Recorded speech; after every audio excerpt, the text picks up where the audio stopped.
سر یہ باندی کے کانسیپٹ کے اوپر بتائیں، قرآن پاک میں موجود ہے اور پھر اس کے بعد وہ ختم ہو گیا. میں سوال کو مختصر کر رہا ہوں کیونکہ بڑی واضح چیز ہے. تو سر وہ اس میں یہ بتایا گیا کہ جنگ کے دوران جو خواتین مقابلہ کرنے کے لیے آتی تھیں تو وہ ان کو باندی بنا لیا جاتا تھا تاکہ وہ بعد میں دوبارہ واپس جا کے بچوں کو نہ کریں. تو سر اس کے بعد یہ ختم کر دیا گیا. تو لیکن قرآن پاک میں آج بھی یہ موجود ہے.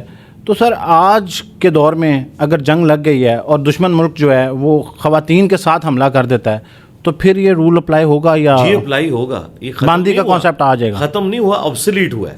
اچھا، آبسلیٹ کا مطلب ہے کہ گیون سرکمسٹانسز میں اب وہ قابل عمل نہیں رہا. جس طرح آیا کہ روزہ کوئی توڑ بیٹھے تو ایک غلام کو آزاد کرے گا، یا قتل خطا ہو گیا ایکسیڈنٹل قتل تو ایک غلام کو آزاد کرے گا. اب غلام تو نہیں ملتے. اس کا یہ مطلب نہیں ہے کہ یہ سسٹم حرام ہو گیا، ڈسکریج ہوا، اپنی موت خود مر گیا. لیکن اگر دوبارہ خلافت قائم ہوتی ہے اور اسی طرح کی صورتحال بنتی ہے جو خلفائے راشدین کے دور میں تھی، تو ظاہر ہے نبی اسلام کے جانے کے بعد نئی شریعت تو کوئی نہیں آئی.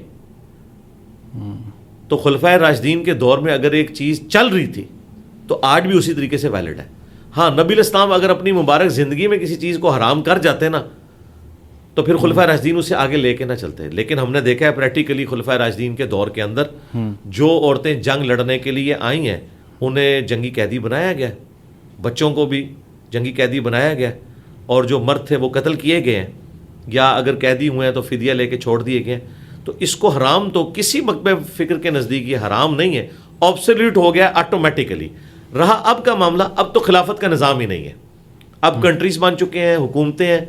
اب اگر کوئی اس طرح کا معاملہ ہوتا بھی ہے نا تو وہ چیز اپلائی نہیں ہوگی، وہ انہی تمام سرکمسٹانسز کے ساتھ اپلائی ہوگی جو خلفائے راشدین کے سلسلے میں تھے. یعنی آپ کے لیے مختصر جواب یہ ہے کہ بس آپ کو اللہ نے جو بیویاں دی ہیں انہی کے اوپر آپ گزارا کریں اور کسی جنگ کا انتظار نہ کریں. نہیں، آپ جنت کا انتظار کریں.